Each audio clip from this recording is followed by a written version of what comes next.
আসসালামু আলাইকুম ভাই বোন, আপনারা সবাই কেমন আছেন? আশা করি সবাই ভালো আছেন। আমি আপনাদের তো অনেক ভালো আছি। আজকে আমি চিংড়ি মাছ দিয়ে হেলেঞ্চার শাক দিয়ে আলু দিয়ে রান্না করব। পুরো ভিডিওটা আপনারা দেখুন, আমাদের ভালো লাগবে। প্রথমে এটি কড়াই বেশি দিন রান্না করার তেলটা গরমে গেছে। এবার দেবো চিংড়ি মাছটাকে হালকা ভেজে নেব। এবার দেবো স্বাদ মতো লবণ। মাছটা কিন্তু আমার ভাজা নেওয়া শেষ। এবার দেবো পেঁয়াজ বাটা দিয়ে মাছের সাথে মশলাটাকে আমি কষিয়ে নেব। মশলাটা কষানো শেষ। এবার দিয়ে দেবো পানি দিয়ে নাড়া দিয়ে দেবো।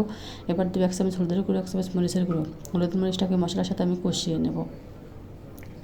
এবার দেবো স্বাদ মতো লবণ। মশলাটা কিন্তু কষানো শেষ আমার। এবার ছোটো ছোটো করে ধুয়ে রাখা আলুটা আমি মশলার ভিতরে দিয়ে দিব। দিয়ে মশলার সাথে নাড়া দিয়ে এবার একটা ঢাকনা দিয়ে ঢেকে দেব। আলুটা কিন্তু আমার কষানো শেষ। এবার ধুয়ে রাখা হেলেঞ্চার শাকটা আমি আলুর ভিতরে দিয়ে দেব।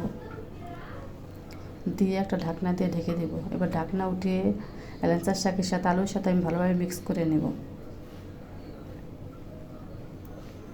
শাকটা কিন্তু কষানো শেষ। এবার দিয়ে দেবো পানি দিয়ে নাড়া দিয়ে দেবো।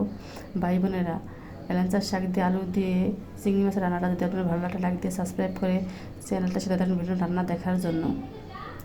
আপু কিন্তু বাচ্চা কাচ্চা সামলিয়ে সংসার সামলিয়ে যতটুকু সময় আপুর হাতে থাকে ততটুকু সময়ের ভিতরে আমি চেষ্টা করি দৈনিক একটা করে ভিডিও আপনাদের সাথে শেয়ার করার। চিংড়ি মাছ দিয়ে আলু দিয়ে শাকটা কিন্তু আমার রান্না একদম হয়ে গেছে। এবার আমি নামিয়ে নেব। চিংড়ি মাছ দিয়ে শাক দিয়ে রান্নাটা আজকের মধ্যে এখানে শেষ করলাম। সবাই ভালো থাকবেন, সুস্থ থাকবেন। আল্লাহ হাফিজ।